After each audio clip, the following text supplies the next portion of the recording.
Estamos iniciando então a palestra do CONARádio, segundo Congresso de Radiologia da EAD Plus, onde vamos falar a respeito do equilíbrio entre a qualidade da imagem e a otimização de dose em tomografia computadorizada.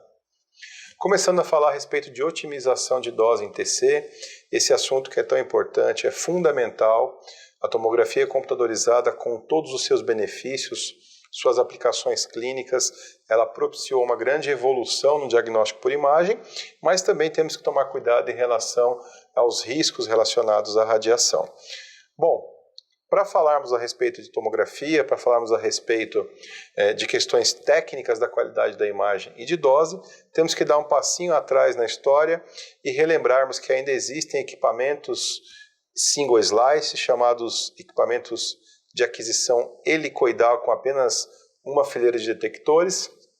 Esses equipamentos eles foram desenvolvidos a partir dos anos 90, propiciaram, claro, uma grande evolução, uma revolução, podemos dizer, no método, mas sem dúvida nenhuma são os tomógrafos multi-slice, surgidos a partir de 1998, popularizados a partir do início dos anos 2000, que realmente trouxeram para a tomografia um papel de protagonismo dentro do diagnóstico por imagem.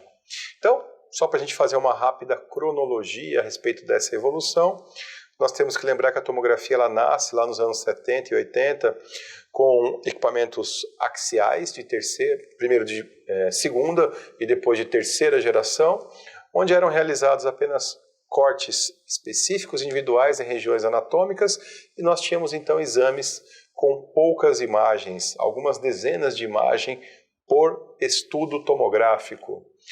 E aí nós temos as famosas históricas fotos do Hounsfield, aquele engenheiro que encabeçou o projeto do desenvolvimento da tomografia computadorizada, e revejo inclusive que o equipamento ele foi projetado inicialmente para estudos apenas do crânio, apenas do encéfalo. Já nos anos 90, com o desenvolvimento da técnica, com o desenvolvimento da tecnologia, surgem então os equipamentos helicoidais single slice. E aí nós passamos a ter dessa forma centenas de imagens e não apenas dezenas de imagens em exames tomográficos. O single slice, sem dúvida nenhuma, ele trouxe uma grande revolução nos equipamentos tomográficos e também no diagnóstico por imagem, possibilitando uma série de diagnósticos diferenciais, como, por exemplo, estudos multifases de contraste em exames de abdômen, tomografias de tórax com um número menor de necessidade de apneias e o atendimento de pacientes com maior dificuldade para permanecer um tempo longo na mesa de exame. Então aqui algumas fotos históricas também, das primeiras imagens de single slice e também dos equipamentos. E aí a revolução vem nos anos 2000 com os equipamentos multi-slice, um equipamento que traz como grande característica a possibilidade de aquisição volumétrica com um grande número de imagens, espessuras muito finas e, consequentemente, uma alta resolução espacial, a possibilidade de pós-processamento e uma série de outras reconstruções que vieram a enriquecer o diagnóstico feito pela tomografia. Uma grande característica do multi-slice é que ele gera a partir daí, então, milhares de imagens, né? Então, com o multi-slice, nós tivemos um aumento gigantesco da produtividade de exames de tomografia, já que muitos pacientes que até então apresentavam limitações, mesmo clínicas, para a realização no exame de tomografia, a partir dos multi-slice, com uma aquisição muito mais rápida, eles passam também a ter essa possibilidade. Bom, a tomografia ela impulsiona o desenvolvimento da radiologia digital, não podemos esquecer disso, porque esse grande volume de imagens ele torna-se uma questão super importante para ser resolvida, já que elas precisam ser arquivadas, disponibilizadas e analisadas, então, de uma maneira prática.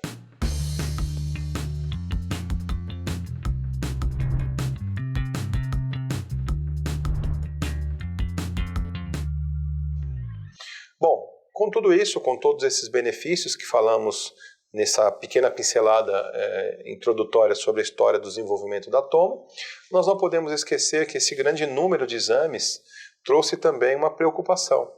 Então eu trago aqui alguns exemplos de notas da imprensa falando a respeito dos riscos relacionados à radiação quando se fala em exames de tomografia computadorizada. Então, a partir da década passada, o fator dose de radiação na toma ele passa também a ser uma preocupação importante da sociedade. Alguns exemplos de trabalhos que foram feitos nesse sentido, mostrando então o grande crescimento do número de exames de tomografia após o advento do multislice. Então, num trabalho americano do ano de 2010, foi levantado o número total de exames de tomografia realizados naquele país. Então, em 2010, um trabalho já de 10 anos, 70 milhões de exames de tomografia foram realizados nos Estados Unidos. Como comparação, eles avaliaram esse crescimento ao longo de 30 anos.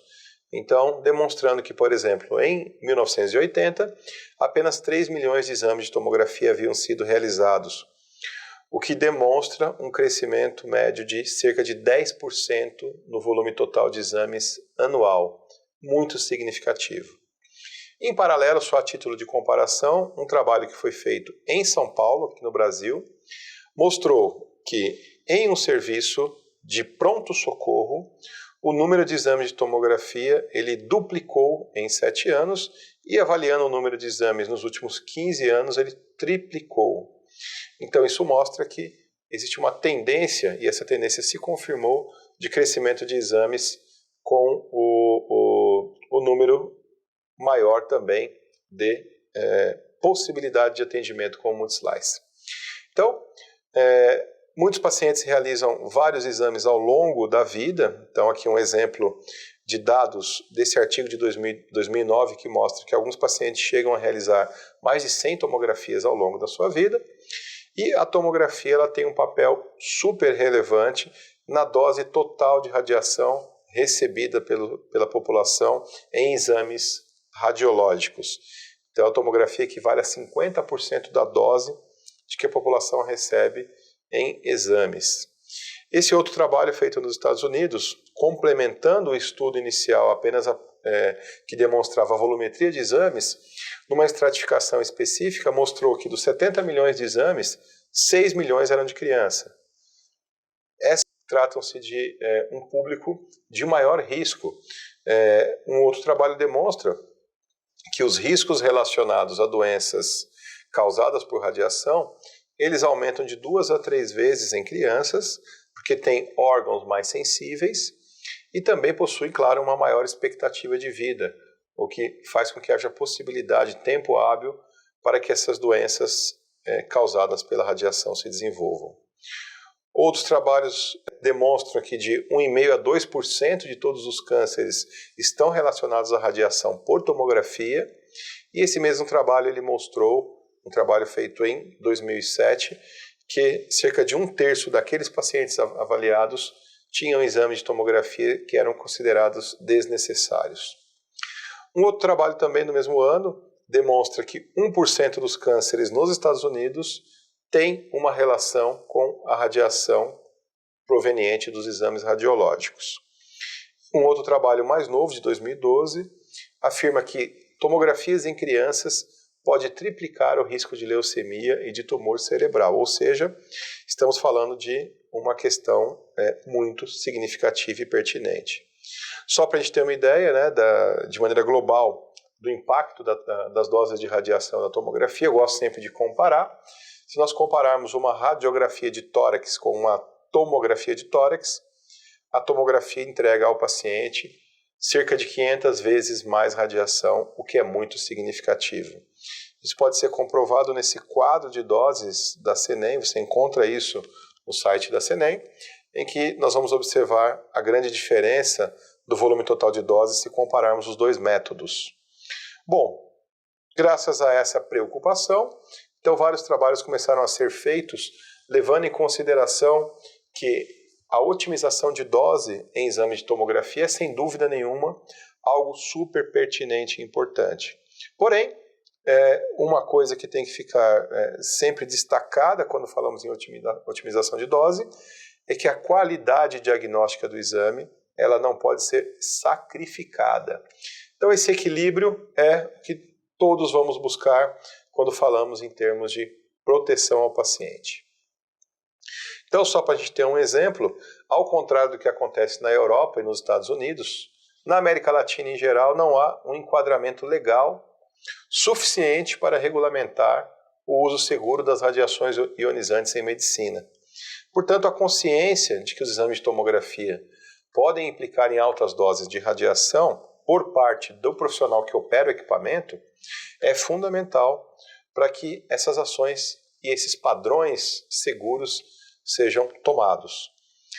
Mas esse profissional ele deve ter em mente sempre a atenção, sempre esse paradigma de que a qualidade da imagem e a dose estão fortemente relacionados. Portanto, a diminuição da dose ela provocará uma diminuição na qualidade da imagem. De tal modo que o excesso de zelo para se obter doses mais baixas pode sim resultar em exames gerando imagens não diagnósticas. Então, é muito importante ter isso em mente. De maneira evolutiva hoje, a própria equipe de radiologistas, os próprios radiologistas de um modo geral, tem muito cuidado e muito critério em relação à dose de radiação que o paciente recebe e tem consciência de que, em alguns casos, não é necessário que a imagem seja a melhor possível, mas ela sempre deve ser uma imagem diagnóstica. Então, é esse equilíbrio que nós vamos abordar na aula de hoje.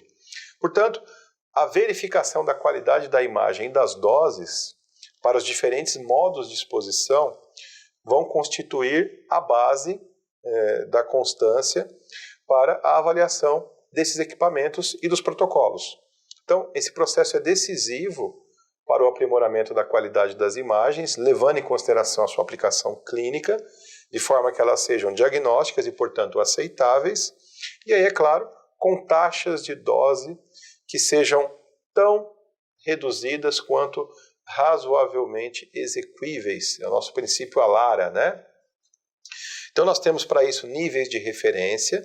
Esses níveis estão destinados para o uso de programa de garantia de qualidade em tomografia e eles servem como guia para determinar em detalhes o quanto a dose pode ser ajustada e adequada para que o operador tenha essa informação previamente.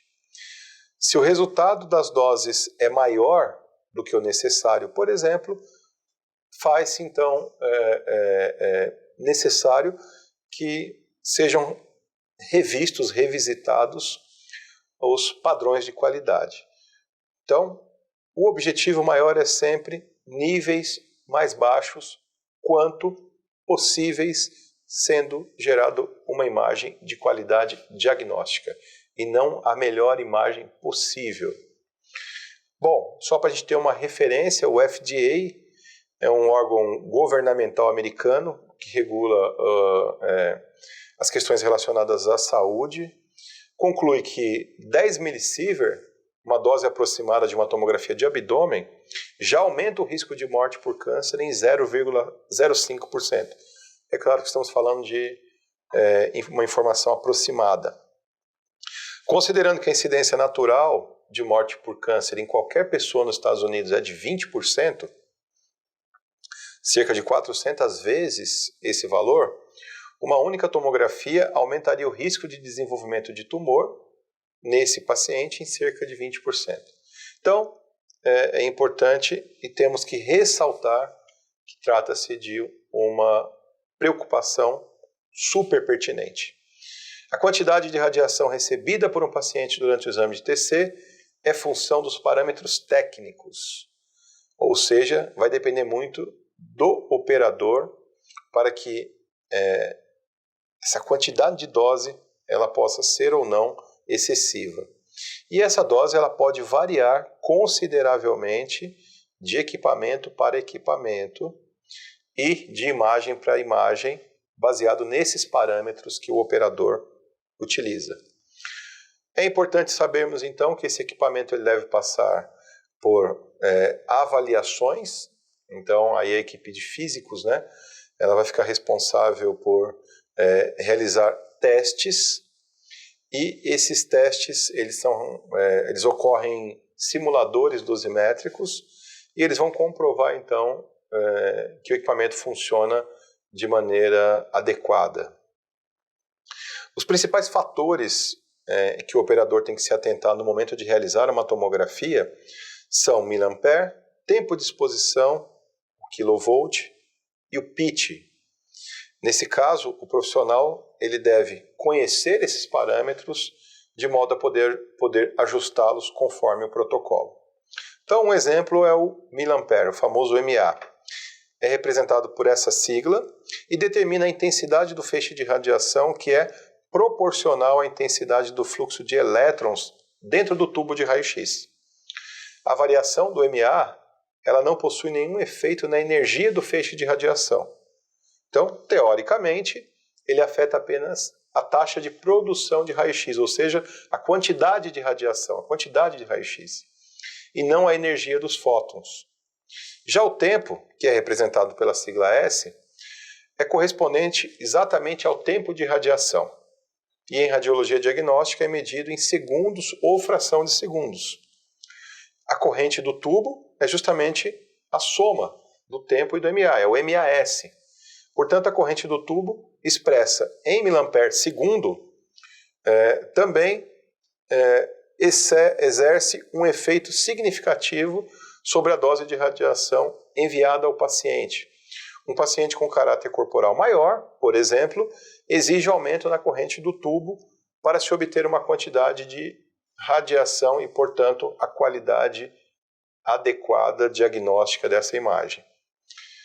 A corrente do tubo também, em regiões do corpo com estruturas ósseas, por exemplo, pode ter que ser maior, já que essas estruturas absorvem ou dispersam radiação. Exemplos dessas estruturas são o ombro, a pelve,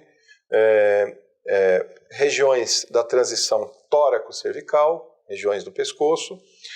Dessa forma, essa relação tem sido ativamente aplicada na proteção contra a radiação há algum tempo. Então, a observação das características da estrutura. A corrente do tubo pode ser reduzida para pacientes menores, com uma menor complexão física, e também para crianças. Nesses casos, o ruído ele duplica para cada aumento de 8 centímetros no diâmetro do paciente. Dessa forma, a relação dose-ruído estão exponencialmente relacionadas, o que justifica essa estratégia de redução em pacientes menores. Já a fluência da voltagem da ampola, o KV, ele é responsável também por maior absorção do feixe de radiação. Então, por exemplo, uma TC de crânio, ombros, coluna torácica, lombar, pelve, enfim, pacientes que tenham um caráter de maior frequência, é recomendado o uso de níveis mais altos de KV para complementar ou, ao invés de valores mais altos de MA, gerar uma imagem com uma qualidade diagnóstica aceitável. Então, dessa forma, os raios-x podem penetrar as regiões anatômicas de absorção mais elevada com mais facilidade, com feixes de KV maiores. Com efeito colateral positivo, os componentes de energia mais baixa de radiação são reduzidos, o que é desejável, já que a radiação de baixa energia ela é simplesmente absorvida pelo paciente e ela não contribui para a qualidade da imagem.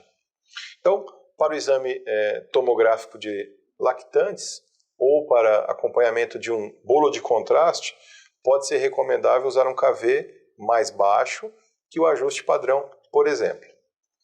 Já o pitch, ele tem a ver também, além da radiação, além da qualidade da imagem, com a velocidade de aquisição. Então, existem várias definições para o pitch, que descrevem a taxa de incremento da mesa por rotação em milímetros de espessura por corte. Esse parâmetro ele é importante no momento em que a mesa se movimenta de maneira lenta por rotação e gira em espiral de aquisição durante o corte. Então nós podemos definir o pitch numa fórmula bem simples como deslocamento da mesa por rotação, sempre em milímetros, sobre a colimação do feixe. Que as unidades de medida que vão ser utilizadas para a avaliação da dose de radiação, elas têm a ver com esses parâmetros técnicos. Então, por exemplo, o DLP, ele é utilizado para melhor representação do total de dose depositada utilizando um determinado protocolo de TC. Então, ele considera o número de cortes por rotação e a espessura dos cortes para as sequências utilizadas. Então, uma fórmula também no DLP é justamente o CTDI volumétrico vezes o comprimento da varredura do exame. Então, o tamanho da área adquirida ele é muito importante para que estratégias de ajuste e otimização de dose ocorram. O DLP reflete o total de energia absorvida, atribuível para a varredura completa de um exame de TC. Lembrar que para exames multifases, esses mesmos valores vão ser somados depois do estudo completo. Como se pode verificar na equação, os protocolos em que utilizam pitches grandes podem minimizar a dose para pacientes. Isso é um fator muito importante. O pitch é inversamente proporcional à dose que o paciente vai receber. Bom, do mesmo modo, protocolos que tenham o mesmo CTDI volumétrico terão o DLP proporcional ao comprimento do exame. Então, como já disse, quanto maior a área de aquisição, maior a dose que o paciente vai receber. E o índice de dose em tomografia, o CTDI, né?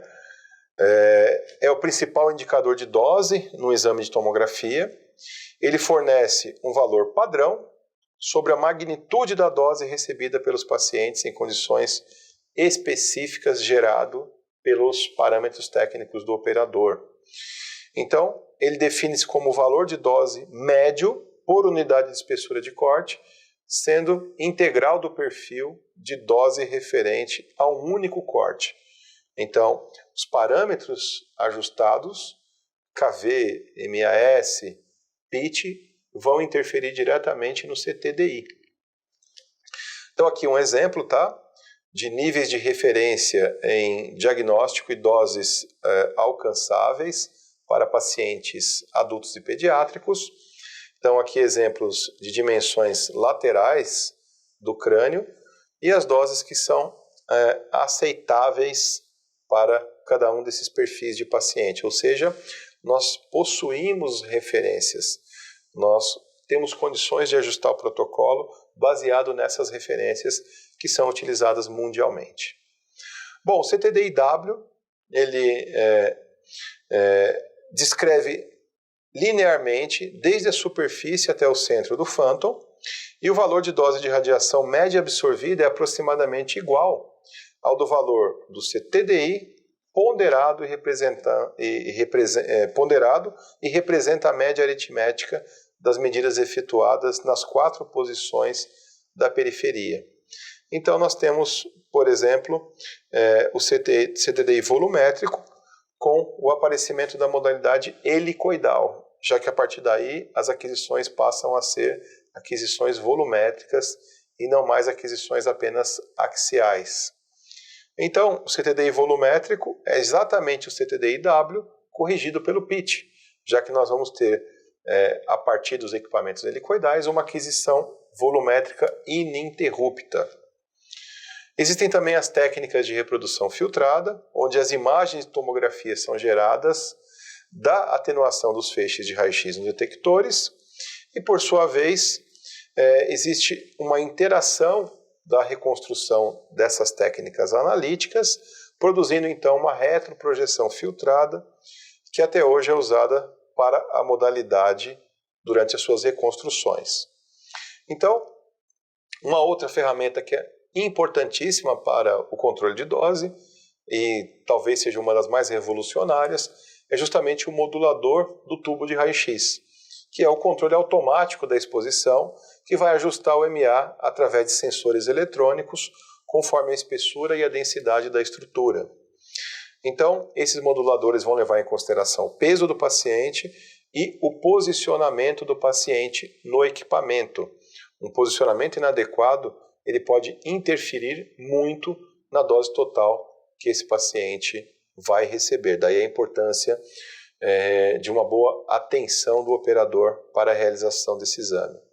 Então, diferentes densidades, diferentes estruturas receberão com o modulador de dose doses distintas, o que é fundamental para um controle efetivo da dose total recebida pelos pacientes. Portanto, a vantagem é que em estruturas menos densas esse paciente vai receber menos dose e, consequentemente, em estruturas mais densas, mais dose. De maneira global, chega a se reduzir 40% da dose com essa estratégia. Então, uma outra estratégia importante, levando em consideração a modulação de dose, é que uma diminuição de 50% da corrente do tubo pode gerar uma diminuição de 40% da dose total, mas, por outro lado também, um aumento proporcional do ruído na imagem. Por isso que é fundamental que a modulação ocorra de maneira muito bem planejada. Então, as formas que a modulação ela vai se aplicar dependerá muito do tipo do equipamento e da sua estratégia, mas ela leva sempre em consideração as espessuras lateral-lateral e antero-posterior da estrutura anatômica, ou seja, do paciente. Fazendo com que, então, por exemplo, numa tomografia de tórax, as doses iniciem-se com feixes mais potentes, já que nós temos na região da transição tórax-cervical ombros, escápulas e uma estrutura muito densa, reduzindo drasticamente na região do tórax, onde nós já temos um contraste negativo natural no pulmão, depois aumentando gradativamente na região do abdômen superior no fígado. Em comparação com as unidades que enviam a mesma quantidade de dose, a redução ela vai gerar, sem dúvida nenhuma, uma das estratégias mais eficazes para o paciente. Temos aqui alguns exemplos que podem chegar a mais de 50% com essa estratégia. Também temos os filtros de reconstrução interativa. Então, cada empresa ela tem o seu nome comercial, né? E aí nós vamos utilizar esses filtros conforme o equipamento que temos disponível. O mais importante nesses filtros de reconstrução interativa é que eles vão também propiciar, junto com as outras medidas, uma redução global muito significativa, chegando a mais de 50%. Então aqui alguns exemplos de fabricantes diferentes. Por exemplo, a Philips ela sugere que até 45% da dose total pode ser reduzida apenas com essa estratégia. Nós temos também a mesma informação da Siemens, da GE, da Toshiba e assim por diante. Então, é fundamental que os equipamentos funcionem de maneira adequada, daí a necessidade dos controles de qualidade e do uso de phantoms dosimétricos. E, para elucidar tudo isso que a gente falou, aqui um exemplo de como o CTDI volumétrico e o DLP funcionam na prática no paciente, né? Só relembrando aí, reforçando o conceito, que é a alma do negócio, CTDI volumétrico tem a ver com a intensidade média de radiação em um corte, ou seja, como se nós pudéssemos calibrar ali a potência do feixe. E o DLP é esse, um corte multiplicado pela extensão total da aquisição, ou seja, quanto maior a extensão, maior a dose total que o paciente receberá.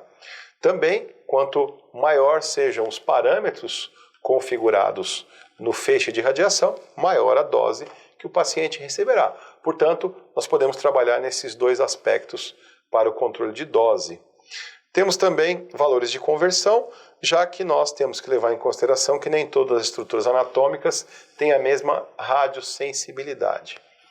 Bom, espero que você tenha, em primeiro lugar, mudado o seu paradigma em relação ao controle de dose e a qualidade da imagem e ter contribuído um pouquinho para esse tema que é tão importante, tão relevante para os nossos pacientes. Aproveito para falar a respeito dos nossos cursos de pós-graduação de EAD+, pós-graduação em radioterapia e medicina nuclear, pós-graduação em tomografia computadorizada e ressonância magnética, sem dúvida nenhuma, os melhores professores do Brasil. Temos também os nossos cursos de curta duração já lançados, medicina nuclear, PET-CT em oncologia, radiologia básica de abdômen, neuroimagem, radiologia básica de tórax, ressonância magnética e biossegurança, técnicas e protocolos de posicionamento em mamografia. Para mais informações é só acessar o site da EAD Plus. Agradeço e até a próxima.